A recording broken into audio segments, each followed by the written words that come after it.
আশিস বন্দ্যোপাধ্যায়ের এই মৃত্যু নিয়ে তৃণমূল সাংসদ সৌগত রায় তিনি বলছেন বিজেপির কিছু লোক ওকে কটূক্তি করেছিল এবং তিনি আরো বলেছেন জীবনে কখনো কোনো দুর্নীতি করেননি, এটা সহ্য হয়নি। ওর চলে যাওয়া ভদ্রলোকদের রাজনীতিতে থাকা নিয়ে প্রশ্ন উঠে গেছে।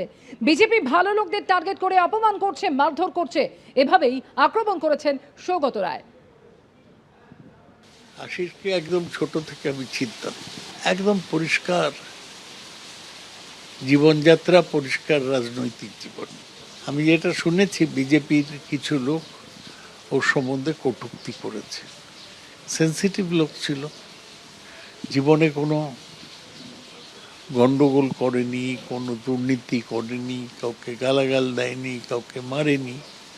ওর লেগেছে, সেইটা ওর সহ্য হয়নি, তাই ও চলে গেল। কালকেই আমি ওর স্ত্রীর সঙ্গে, ওর ভাইয়ের সঙ্গে কথা বললাম।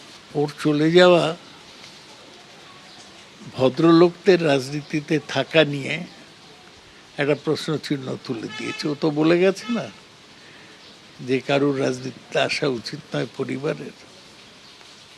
এটা খুব দুর্ভাগ্য, এবং বিজেপি সর্বত্র ভালো লোকদের টার্গেট করে অপমান করছে, কখনো মারছে। এই রাজনীতির ফলে আরো ক্ষতি হবে রাজ্যে।